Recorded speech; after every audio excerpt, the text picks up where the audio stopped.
오늘은 계시록 9장 12절에서 21절을 통해 두 번째와 여섯 번째 나팔에 대해 살펴보겠습니다. 계시록 9장 12절입니다. 첫째 화는 지나갔으나 보라 아직도 이후에 화 둘이 이르리로다.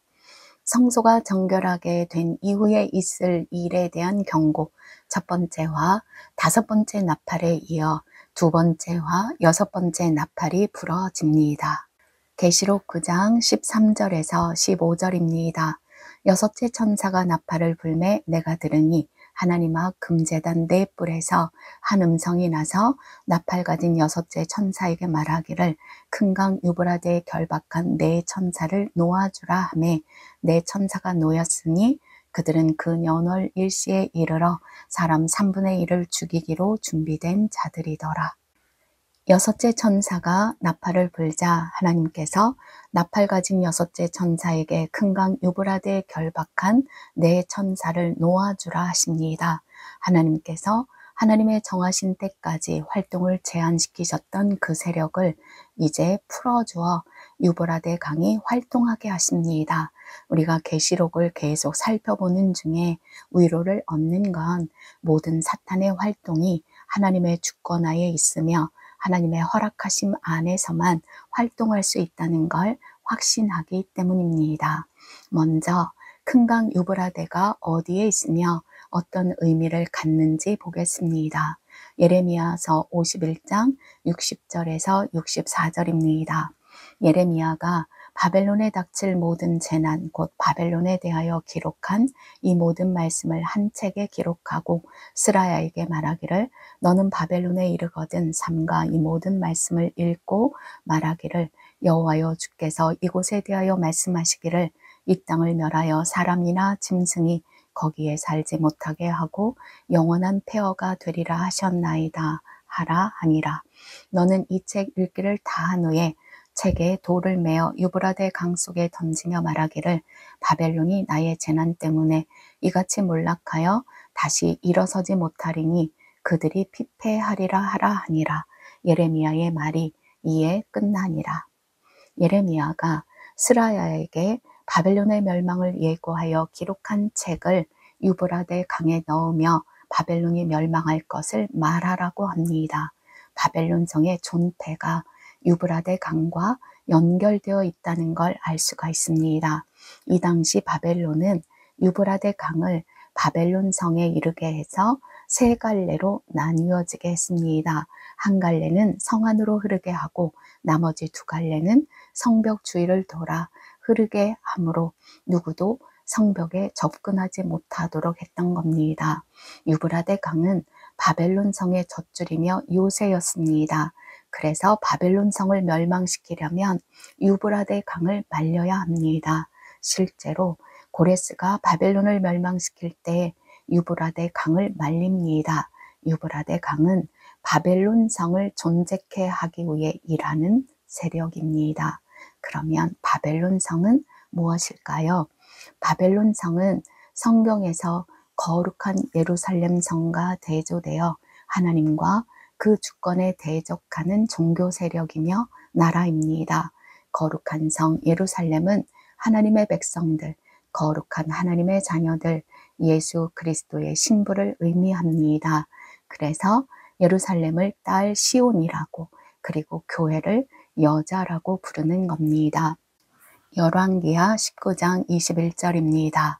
예수께서 아수르 왕에게 대하여 이같이 말씀하시기를 처녀딸 시온이 너를 멸시하며 너를 비웃었으며 딸 예루살렘이 너를 향하여 머리를 흔들었느니라. 계시록 12장 17절 보겠습니다. 용이 여자에게 분노하여 돌아가서 그 여자의 남은 자손 곧 하나님의 계명을 지키며 예수의 증거를 가진 자들과 더불어 싸우려고 바다 모래 위에 서 있더라. 계시록 21장 2절도 읽겠습니다. 또 내가 보매 거룩한 성 새 예루살렘이 하나님께로부터 하늘에서 내려오니 그 준비한 것이 신부가 남편을 위하여 단장한 것 같더라. 이에 반해서 바벨론은 음녀입니다. 계시록 17장 5절에서 6절입니다. 그의 이마에 이름이 기록되었으니 비밀이라 큰 바벨론이라 땅의 음녀들과 가증한 것들의 어미라 하였더라. 또 내가 보매 이 여자가 성도들의 피와 예수의 증인들의 피에 취한지라. 내가 그 여자를 보고 놀랍게 여기고 크게 놀랍게 여기니, 음녀는 타락한 여자를 말합니다. 곧 음행하는 이스라엘, 음행하는 교회를 말합니다.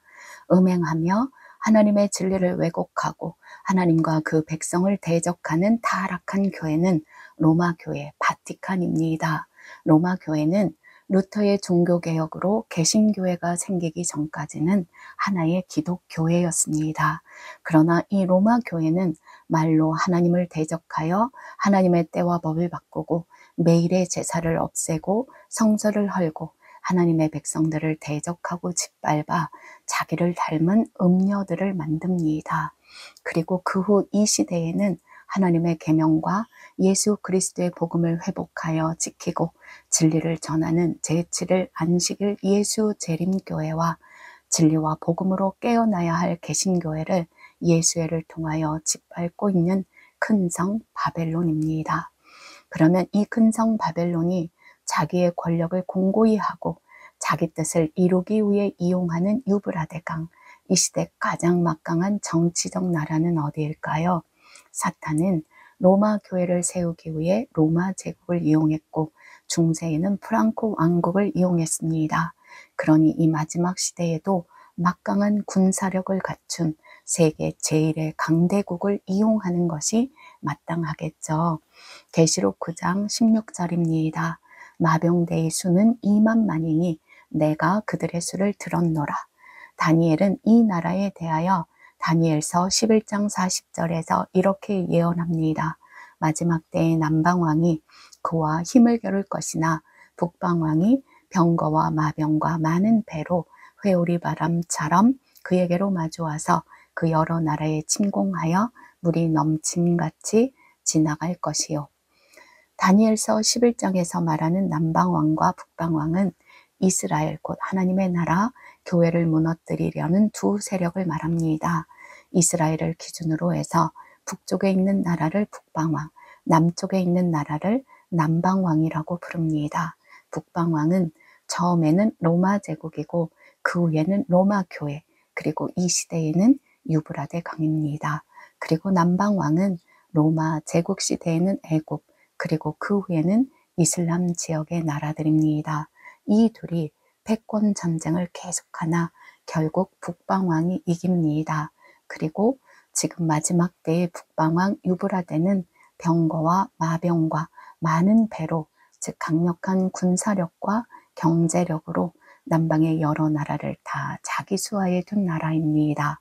2001년에 남방왕이 9.11 테러로 북방왕을 공격하자 북방왕은 테러와의 전쟁을 선포하며 이슬람 국가와 전쟁을 하고 마침내 그 나라들을 자기 손아귀에 들어오게 합니다. 많은 인적, 물적 자원을 갖추고 막강한 군사력을 가진 세계 여러 나라의 군대를 주둔시키며 군사적 원조를 할 수 있는 유일한 나라는 어디일까요? 여러분이 아시다시피 바로 미국입니다. 다섯째 나팔과 여섯째 나팔에서 경고하시는 두 세력에 대하여 계시록 13장에서 더 자세하게 계시해 주시는데요.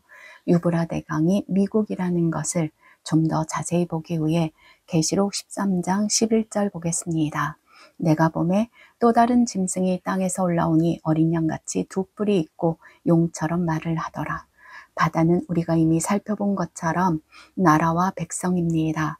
그런데 바다가 아닌 땅, 기존의 나라가 없는 곳에서 생긴 나라가 있다고 합니다. 이 나라의 특징이 어린 양같이 두 뿔이 있고 용처럼 말을 합니다. 뿔도 나라와 왕을 언급한다고 이미 말씀드렸는데요. 이 나라는 두 형태의 나라로 진행될 것을 말씀해 주시는 겁니다. 처음에는 어린 양 같은 나라, 곧 기독교를 기반한 나라로 시작하는 것 같으나 후에는 용처럼 말하는 나라, 즉 사탄의 대리자로 설 것을 보여주십니다. 전 세계를 통틀어 기존의 나라가 없는 신대륙에서 개신교회를 통해 시작된 한 나라가 있습니다. 바로 미국이잖아요. 1620년에 로마 가톨릭 교회의 핵심인 교황 제도로부터 영국 국교회의 순결과 복음주의를 추구하던 청교도 35명이 종교 박해를 피해서 영국 플리머스에서 메이플라워 호를 타고 도망 나와 미국이라는 나라의 기초를 이룹니다. 그래서 미국은 1776년 독립된 나라로 세워질 때에 하나님의 성경 말씀을 기초로 종교와 정치를 분리하고 자유민주주의 국가를 표방합니다. 그러나 사탄은 예수회를 통해서 이미 미국에 들어와 정치, 경제, 교육, 종교, 문화 등을 장악하고 필요한 모든 것을 주어 오늘날의 강대국으로 만들어 놓은 것입니다. 2017년 1월에 취임한 트럼프 대통령의 아메리카 퍼스트, 미국 우선주의는 의미심장합니다. 그리고 2025년 1월에 두 번째 취임한 트럼프 대통령의 관세 정책은 미국이 얼마나 대단한 권력을 갖고 있는지를 보여줍니다. 지금 이 시대에 사탄의 대리자가 되어 전 세계를 향하여 용처럼 말하는 유브라데 강은 미국입니다. 이 유브라데 강의 출처를 알 수 있도록 본문에서 단서를 주십니다. 계시록 9장 17절입니다. 이 같은 환상 가운데 그 말들과 그 위에 탄 자들을 보니 불빛과 자줏빛과 유황빛 호심경이 있고 또 말들의 머리는 사자머리 같고 그 입에서는 불과 연기와 유황이 나오더라. 이 유브라데는 의의 호심경이 아니라 불빛, 자줏빛, 유황빛 호심경을 입고 있습니다. 예수 그리스도를 위한 나라가 아니라 붉은빛, 자줏빛, 금빛 세력으로부터 나와서 그 세력을 비호하는 나라와 그의 군대들입니다. 붉은빛, 보라색 계열의 자줏빛, 금빛의 세력은 누구일까요? 바로 큰 성 바벨론의 수장 교황권입니다. 교황과 사제들이 입는 옷의 색깔로 이 유브라데 강의 근원을 밝혀주며 누구를 위한 세력인지를 우리로 알 수 있게 하신 것입니다. 주교는 보라색, 추기경은 빨간색 옷을 입습니다.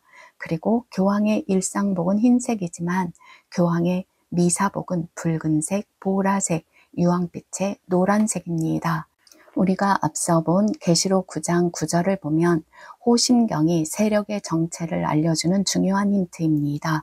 황충 때들의 호심경을 통해 그들이 철의 나라, 로마 제국에서 나온 로마 교회를 위한 세력임을 알게 해주신 것처럼 이 큰 강 유브라데는 로마 교황권, 바벨론에서 도망쳐 나왔지만 결국 그의 권세를 받아 바벨론을 비호하고 위하여 일할 만큼 강대국이 된 나라, 정치 세력임을 그들이 입은 호심경을 통해 알 수 있게 해주시는 겁니다. 이들이 하는 일은 무엇일까요? 계시록 9장 15절에서 16절입니다. 네 천사가 놓였으니 그들은 그 년월 일시에 이르러 사람 3분의 1을 죽이기로 준비된 자들이더라. 마병대의 수는 2만만이니 내가 그들의 수를 들었노라. 이제 어마무시한 군사력을 가진 강대국 미국은 하나님이 정하신 그 연월 일시에 이르러 사람 3분의 1, 곧 참 성도들을 많이 죽일 것입니다. 이 마지막 때에 사탄은 자기의 대리자인 교황권을 위한 군대로 미국을 사용해서 교회를 무너뜨려 타락시키고 또한 참 성도들을 많이 죽일 것입니다. 어떻게 그 일을 할까요? 계시록 9장 17절 하반절입니다. 또 말들의 머리는 사자머리 같고 그 입에서는 불과 연기와 유황이 나오더라. 계시록 9장 18절도 보겠습니다. 이 세 재앙 곧 자기들의 입에서 나오는 불과 연기와 유황으로 말미암아 사람 3분의 1이 죽임을 당하더라. 계시록 13장 12절부터 15절에 이에 대한 설명이 나옵니다. 읽겠습니다. 그가 먼저 나온 짐승의 모든 권세를 그 앞에서 행하고 땅과 땅에 사는 자들을 처음 짐승에게 경배하게 하니 곧 죽게 되었던 상처가 나은 자니라. 큰 이적을 행하되 심지어 사람들 앞에서 불이 하늘로부터 땅에 내려오게 하고 짐승 앞에서 받은 바 이적을 행함으로 땅에 거하는 자들을 미혹하며 땅에 거하는 자들에게 이르기를 칼에 상하였다가 살아난 짐승을 위하여 우상을 만들라 하더라. 그가 권세를 받아 그 짐승의 우상에게 생기를 주어 그 짐승의 우상으로 말하게 하고 또 짐승의 우상에게 경배하지 아니하는 자는 몇이든지 다 죽이게 하더라. 먼저 유브라데 미국은 불로 교회를 미혹하여 진리를 보지 못하게 합니다. 불은 엘리야가 하나님께 기도하여 하늘의 불을 내려 하나님의 선지자임을 보인 것처럼 미국은 여러 행보를 통해 미국과 교황권이 하나님의 나라와 하나님의 대리자인 것처럼 보이게 하는 거짓 선지자 역할을 할 것을 보여주시는 겁니다. 열왕기상 18장 36절에서 39절입니다. 여호와여 내게 응답하소서 내게 응답하소서. 이 백성에게 주 여호와는 하나님이신 것과 주는 그들의 마음을 되돌이키심을 알게 하옵소서 하매 이에 여호와의 불이 내려서 번제물과 나무와 돌과 흙을 태우고 또 도랑의 물을 핥은지라. 모든 백성이 보고 엎드려 말하되 여호와 그는 하나님이시로다 여호와 그는 하나님이시로다 하니 교황권의 핍박에서 피하여 나온 미국이었는데 레이건 대통령이 1982년 교황 바오르 2세와 손을 잡고 소비에트 연방을 무너뜨리므로 미국은 기독교계에서 교황권의 반감 이미지를 다 제거해 줍니다. 교황의 평화적 이미지와 종교 지도자로서의 호감도를 전 세계적으로 높여주는 거짓 선지자 역할을 합니다. 그리고 본격적으로 오바마 정부에서는 프란치스코 교황이 백악관에서 국빈 대접을 받고 유엔 회의에 참석해서 파리 기후협약에 미국이 주도적 역할을 하여 지구를 보호해달라는 요구를 할 때 미국 정부가 수락함으로 교황은 명실상부 세계의 지도자로 급부상하며 세계가 존경하고 따르는 최고의 종교적 인물이 됩니다. 바이든 정부도 친바티칸 정책을 펼치고 심지어 바티칸을 방문하고 교황의 뜻을 받아들여 행함으로 교황권을 영향력 있는 세계 지도자로 세우는 거짓 선지자의 역할을 제대로 해냅니다.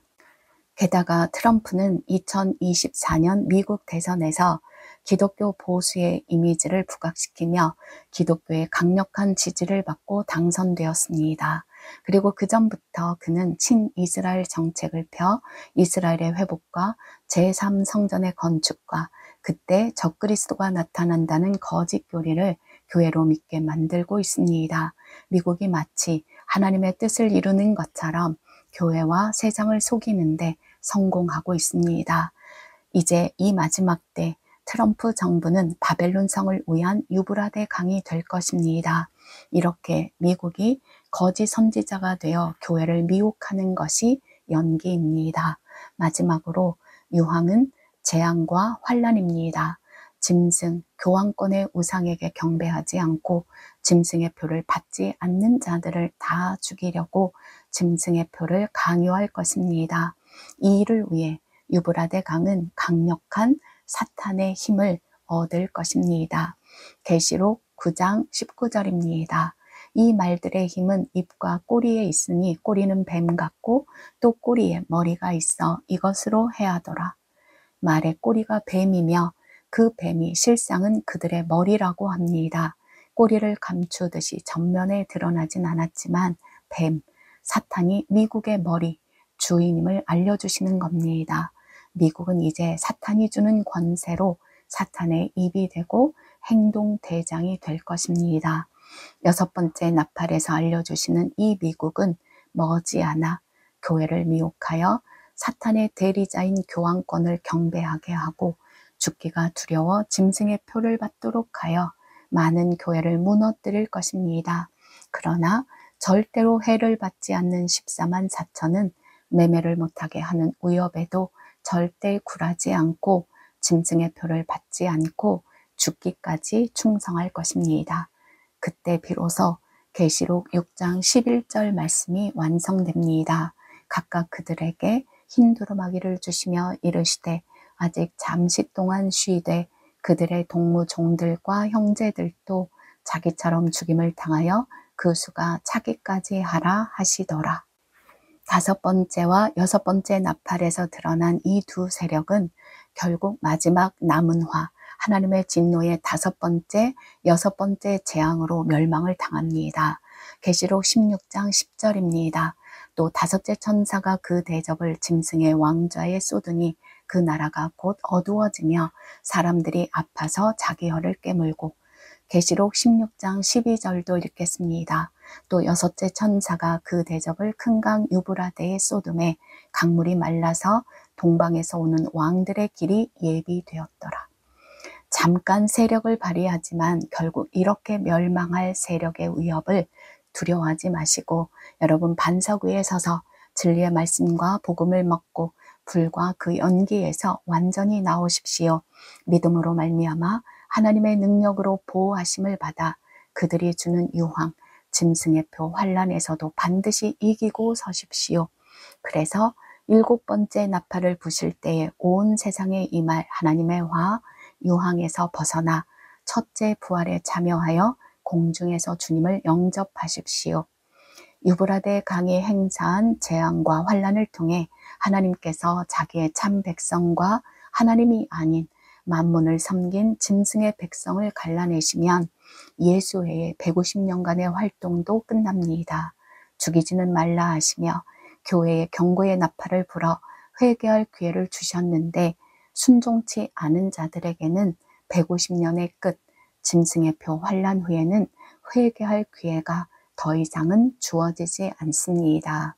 계시록 9장 20절에서 21절입니다. 이 재앙에 죽지 않고 남은 사람들은 손으로 행한 일을 회개하지 아니하고 오히려 여러 귀신과 또는 보거나 듣거나 다니거나 하지 못하는 금은 동과 목석의 우상에게 절하고 또 그 살인과 복술과 음행과 도둑질을 회개하지 아니하더라. 돈 때문에 짐승의 환란을 인내로 이기지 않고 죽음이 두려워 짐승에게 절한 자들은 더 이상 회개할 기회가 없습니다. 그러니 지금 이 경고의 말씀을 들은 저와 여러분은 만몬이 아닌 하나님만 사랑하고 섬기는 거룩한 제사장으로 살아가십시오. 매일 지금 인내로 마귀의 불과 연기를 이기고 또한 그 연월 일시 곧 짐승의 표 환란이 시작될 때에 마귀의 유황을 이겨내십시오. 7째 나팔이 부러지면 하나님의 심판이 시작되기 때문입니다. 계시록 11장 14절에서 19절 읽고 마치도록 하겠습니다. 둘째 화는 지나갔으니 보라 셋째 화가 속히 이르는도다. 7째 천사가 나팔을 불매 하늘에 큰 음성들이 나서 이르되 세상 나라가 우리 주와 그의 그리스도의 나라가 되어 그가 세세토록 왕노릇 하시리로다 하니 하나님 앞에서 자기 보좌에 앉아있던 24장로가 엎드려 얼굴을 땅에 대고 하나님께 경배하여 이르되 감사하옵나니 옛적에도 계셨고 지금도 계신 주 하나님 곧 전능하신 이여 친히 큰 권능을 잡으시고 왕노릇 하시도다. 이방들이 분노하며 주의 진노가 내려 죽은 자를 심판하시며 종 선지자들과 성도들과 또 작은 자든지 큰 자든지 주의 이름을 경외하는 자들에게 상 주시며 또 땅을 망하게 하는 자들을 멸망시키실 때로소이다 하더라. 이에 하늘에 있는 하나님의 성전이 열리니 성전 안에 하나님의 언약궤가 보이며 또 번개와 음성들과 우레와 지진과 큰 우박이 있더라. 귀 있는 자는 성령이 교회들에게 하시는 말씀을 들을지어다. 아멘.